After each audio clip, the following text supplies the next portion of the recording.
소울 스토리타임에 오신 것을 환영합니다. 오늘은 마이클 서머스의 겨울의 벚꽃을 들어보겠습니다. 전쟁, 우정, 사랑의 감동적인 이야기입니다. 지금 시작합니다. 장 -1 미국인들 한 세대에서 다른 세대로, 아버지에서 아들로, 어머니에서 딸로, 쇠퇴하는 문명에서 승천하는 문명으로 시간이 흐르면서 이런 의문이 제기됩니다. 과연 통로가 존재할까요? 앞서간 사람들의 발자취를 따라가는 것에서 무엇이 나올까요? 역사에 새겨진 그들의 삶은 지금 현재 존재하거나 아직 살지 않은 사람들의 삶보다 덜 중요했을까요? 사랑, 고난, 아름다움, 열정, 책임, 죽음 이런 단어들이 인류를 하나로 묶는 것이 아닐까요? 그런 생각에 몇 시간 동안 몰두했는데 그가 왜 그런 생각을 내게 가져왔는지도 몰랐다. 하지만 그는 특이했고 그의 이야기는 중요했고 그를 그곳에서 만날 줄은 몰랐다. 나는 필리핀 참전 용사들을 2차 세계대전에 대해 인터뷰하기 위해 마닐라로 출장을 갔는데 그곳에서 미국인 그를 만났다. 저는 베트남 하노이의 구시가지에 있는 나무 그늘 아래에 살고 있습니다.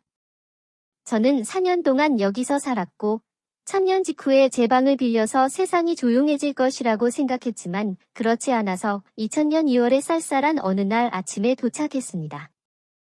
제 방은 20x 20피트 정도로 작고 오래된 나무 바닥, 책상, 녹슨 철제 선풍기, 회색 모기장으로 덮인 로즈우드 침대가 있습니다. 제 방 안에 욕실이 있어서 사치스럽습니다. 또한 유리창이 달린 프랑스식 문이 작은 테라스로 열려서 번잡한 행과 거리를 내려다볼 수 있습니다. 저는 호안기엠 호수, 프랑스식 거리, 제가 좋아하는 술집과 카페와 가까운 구시가지에 있는 행가 게스트하우스를 선택했습니다.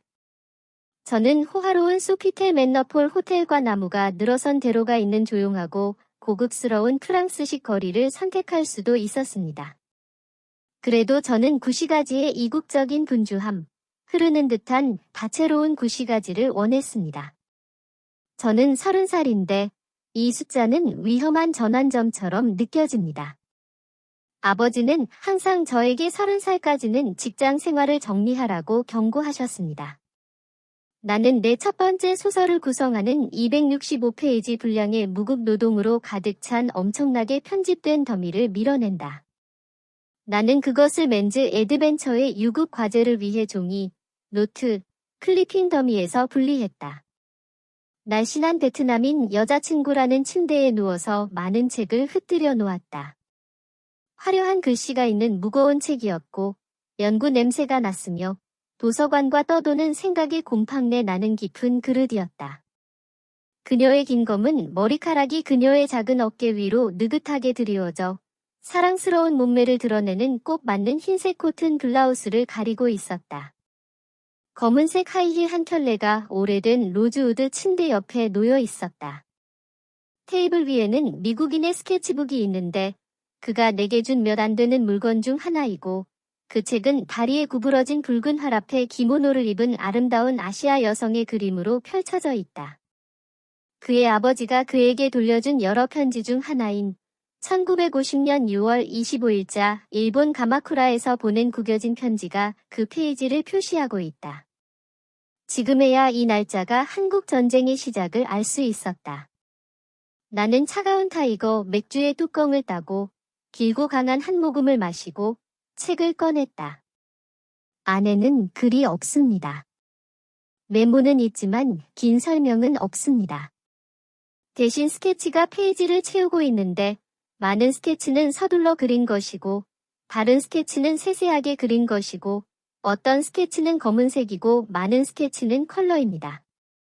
장소, 얼굴, 장면, 그리고 지금 그가 한 말을 되새기면서 그것들을 되새기면서 저는 이상한 감사, 슬픔, 희망의 감정으로 가득 찹니다. 그가 나를 바꾸지 않았다고 말할 만큼 허영심이 있는 것은 아닙니다. 성인이 되어서 물질적으로 그렇게 하는 사람은 거의 없습니다. 그 변화는 미묘하고 성찰적이며 새롭게 찾은 성숙함이었습니다. 그가 한때 젊은이의 삶은 야생화 초원과 같으며 색이 바래기 전에 꽃을 피우고 주목을 끌 권리가 있다고 말했던 것을 기억합니다. 전쟁의 비극은 젊은이들이 죽고 결코 꽃을 피우지 않는다는 것입니다. 나는 꽃을 피울 기회를 얻었고 이 꽃 피는 것이 과연 큰 중요성을 가지고 있는지 궁금했다. 어딘가에 자기 방종보다 더 중요한 삶의 의미가 있을 것이라는 공허한 느낌이. 지금까지 인생은 항상 역과 같았습니다. 기차를 타고 한 역까지 가서 내려서 즐기고 다음 역으로 내려갑니다. 끝없는 유레일 패스입니다. 그래서 저는 도쿄에서 3년 동안 일하면서 영어를 가르치고 황금 같은 20대에 아시아에서 방탕하게 지냈습니다. 그런 다음 미국으로 돌아와서 직업을 정리했습니다. 하지만 칸막이 없는 사무실 생활은 참을 수 없었습니다. 신비로운 사원, 외국어의 달콤한 합창, 글을 쓰고 싶은 마음의 버릇이 들었지만요.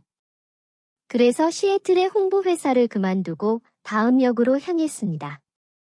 나는 침대에 누워있는 란을 바라보는데 내 눈이 그녀를 들여다보고 있다는 것을 깨닫지 못한다. 나는 다른 사람들을 만났고 그들을 관찰했고 때때로 마치 파리로의 먼 여행을 기억하듯이 그들을 떠올린다.